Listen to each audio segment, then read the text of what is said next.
Hi guys, this is chapter 7.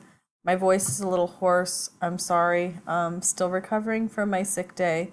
So this will prove I'm sick, I guess.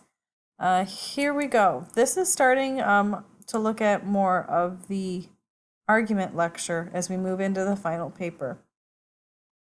You can find this PowerPoint in your module for last Wednesday. What's that make it? I think it's the module for March 11th. What is argument? I hope that throughout the rest of the semester you start to see the ways that argument and our argument strategy can benefit you in your everyday life. We engage in argument every day when we attempt to persuade an instructor to extend the deadline on a paper, try to convince our spouse to help more around the apartment, or seek a loan from a bank. We want others to consider seeing the argument the way we see it, or we want to encourage others to do something we believe is in their best interests. These can be simple or complex, but they can affect your normal lives, and they don't just have to be in written form. They can be conversations as well. Arguments are complex. They're not always one-sided or two-sided. In fact, if it's one-sided, it's not an argument. It's something that everybody's accepting. So there's this gen ed requirement argument from a textbook, and it says one side. General education requirements are a waste of time because they are often irrelevant to the student's major goal in getting a college education, which is getting a good job.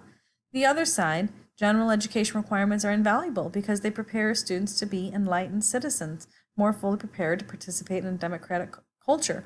Where do I fall in terms of what side of the argument do I agree with? Well, I'm conflicted. I changed my major to journalism and then ultimately English based on a gen ed class that I took, J150, which was Introduction to Mass Media.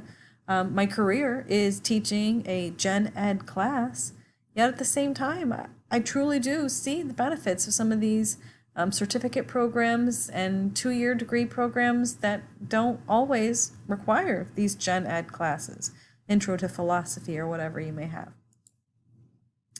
This is a very brief introduction to what will be an entire day's lecture and activity, claims and thesis statements. A claim is an assertion that requires support. It is what an argument tries to convince readers to accept. The central claim, the main point, is almost always stated as a thesis statement. A thesis needs to be supported by multiple subclaims, think body paragraphs, that work toward proving the overall thesis, the main argument. The individual subclaims need evidence or research to help prove these items to be true. Again, we will spend an entire class period building this. I'm talking with my hands on the video. Building this paragraph structure, this format that you can follow, this rhythm that you can follow for arguments. Here are some types of evidence that you can cite in a paper. You can cite evidence that supports its accuracy, facts, examples, and opinions taken from reliable sources, presented without error or distortion. Representation, evidence reflects reality, neither slanting nor exaggerating it. Relevance, evidence is directly applicable to the claims reflecting current thinking. Adequacy, evidence is sufficient to support the claims entirely, not just in part. You have enough research from a variety of sources, from enough different people that say the same thing.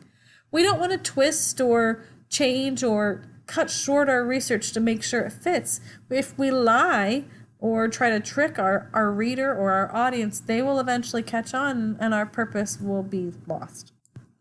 Logos, ethos, and pathos are 3 terms that I am sure that you are familiar with, so I just do a real brief recap. Logos means logic, making a rational appeal by relying on sound reasoning and marshaling evidence that presents facts, statistics that work toward proving a claim. It's data, it's numbers, okay? Ethos is working towards the author's credibility. In part, the author that you're citing, so how long have they worked in the field, how often are they published in their field, that kind of thing. But you can also have ethos as a student writer in terms of, are you turning in a polished, clean paper, that kind of thing. Pathos is appealing to someone's emotions to convince them of your argument. Depending on the argument, it will depend on which emotion you choose to appeal to. Humor, making them angry or upset or scared, excited. These all are different emotional appeals that can work in terms of argument. I have a couple of examples for advertisements that we're going to look at. This one's a slightly older, you can kind of tell by the visual, but I like this one just based on the numbers. So it's a really good example of logos, okay? Logic, numbers, data.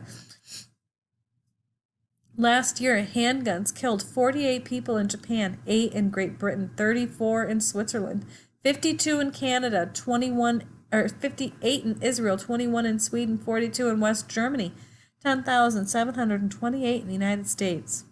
God bless America. There's some information down here at the bottom where you could write a letter to the government. Stop handguns before they kill you, and the American flag is here. While they are using, some information down here, largely this is a logos appeal with the data and statistics. I have 3 videos, and I'm not sure how well it's going to show it via the screen capture program. So I'm going to hop back and forth just to try to give you an idea. These links are, again, in the PowerPoint if you want to toggle back onto your own file.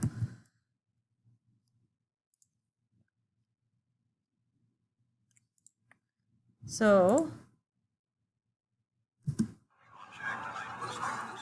I don't know if you can hear the audio in the background, but this is an Icy Hot commercial with Shaquille O'Neal back in his youth,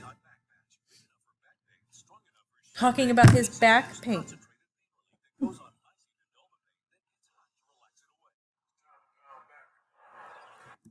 So my question to you would be, do you think that Shaquille O'Neal has credibility as an aging athlete? In different class lectures, we looked up his age, we looked up his size. He is a large man, a retired professional athlete. It is safe to assume excuse me, it is safe to assume that he has some back pain. He has credibility, he has ethos when it comes to selling the Icy Hot back patch.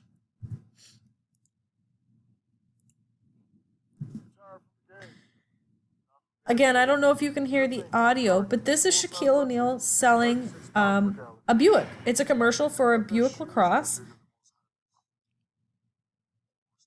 Notice where his knees are located, and he's talking about its size and how roomy it is.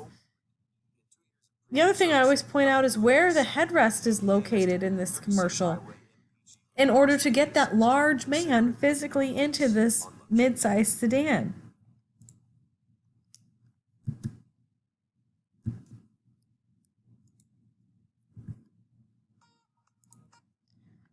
So he has much less credibility when it comes to selling the Buick than the Icy Hot back patch. He's too big for that car. It doesn't make sense that it just isn't the same fit as the Icy Hot is in terms of ethos or credibility.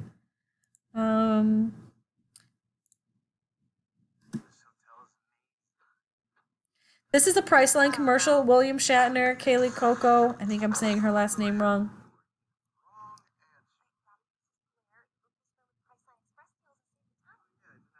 He's not, this commercial has nothing to do with ethos.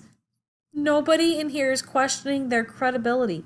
Both of these are very financially stable individuals, and I don't think they're concerned about saving $4 on their next hotel stay. This is a pathos appeal. They're trying to get your attention with humor.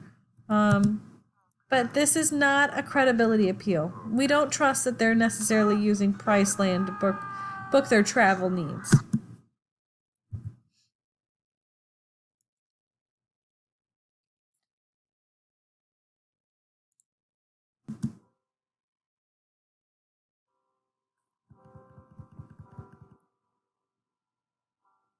I don't think the audio comes up for you for this video, but when I do it in class and students can hear it, they recognize the Sarah McLachlan song within the first few chords that pop up. Sarah McLachlan has allowed several of her songs to be used for the ASPCA in their commercials, and they are now so completely connected to this cause that I personally think it's kind of hurt her music career, because now when we hear her her songs, we think about kittens in jail and puppies with broken paws and needing to be adopted. And it is an emotional appeal that is now connected to her music. This is a pathos appeal, emotion.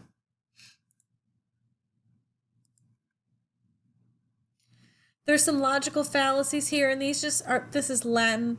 It means flawed arguments, non sequitur, stating a conclusion that doesn't follow from one or both premises, oversimplification, supplying neat and easy explanations for large and complicated phenomena, hasty generalization, leaping to a generalization from inadequate or faulty evidence, ad hominem, seen a lot in politics, attacking a person's views by attacking a person's character, begging the question is often done in politics as well, is restating a question rather than providing the answer. It's kind of like backtracking, so you don't have to tell the person what you really think.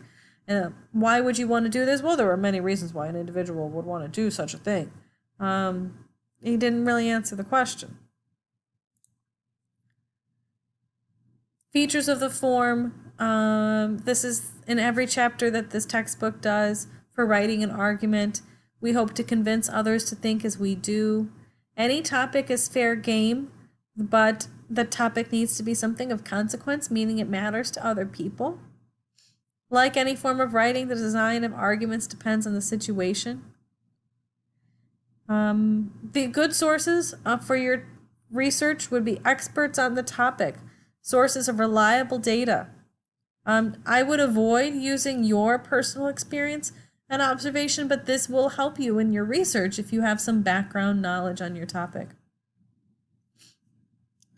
Who is the audience? Because that should be who you're writing to, and what matters to them, because those should be the claims that you try to bring up and support with research. Checklist for revising. Have you taken account your reader's probable views? Does your argument have a thesis that is narrow enough to try to convince your readers of in the allotted number of pages? Is your thesis well supported with facts, statistics, expert opinions, and examples? Have you created reason statements that explain the connection between the evidence and claims? This goes with the claim and thesis slide on this file, and we will talk about this in greater detail in a future class. Structure. Does your organization lead readers through your argument in a clear way that works to convince the reader of the overall thesis? There is a activity, and it's a topic generating activity that I often do in class. If you don't know what you want to write your paper on for your final research paper, you can click on this link, and it's my blog. I never really kept up with it, but the link still works. And you can walk through these steps. Excuse me, I'm so sorry. To kind of answer questions that you generate yourself to see what it is you think you could write about. Let me know if you have any questions on that.